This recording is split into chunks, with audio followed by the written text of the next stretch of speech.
خداوند کے زندہ اور ابدی پاک کلام میں سے ہمارے لیے آج کی تلاوت یشوع بن سراح کی کتاب، اس کا پہلا باب، پہلی 10 آیات۔ تمام حکمت خداوند کی طرف سے ہے اور ابد تک اس کے ساتھ رہے گی۔ سمندر کی ریت اور بارش کی بوندوں اور ازلیت کے ایام کو کون شمار کرے گا؟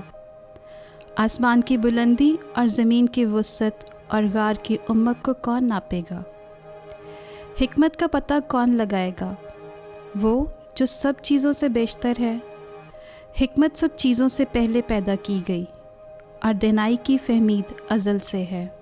خدا کا کلمہ بلندی میں حکمت کا چشمہ ہے اور ازلی احکام اس کی راہیں ہیں۔ حکمت کی جڑ کس پر ظاہر ہوئی اور کس نے اس کی مشورتوں کو جانا؟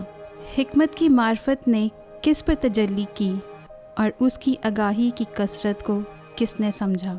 ایک ہی ہے جو دانش مند اور نہایت محیب اور اپنے تخت پر بیٹھنے والا ہے، یعنی خداوند جس نے اسے پیدا کیا اور دیکھا اور شمار کیا، اور اس نے اسے اپنی نعمت کے مطابق اپنی سب مصنوعات اور ہر بشر پر نازل کیا اور اسے اپنے پیار کرنے والوں کو بخشا۔ پاک کلام کا پڑھا اور سنا جانا ہم سب کے لیے باعث برکت ہو۔ خدا کا شکر ہو۔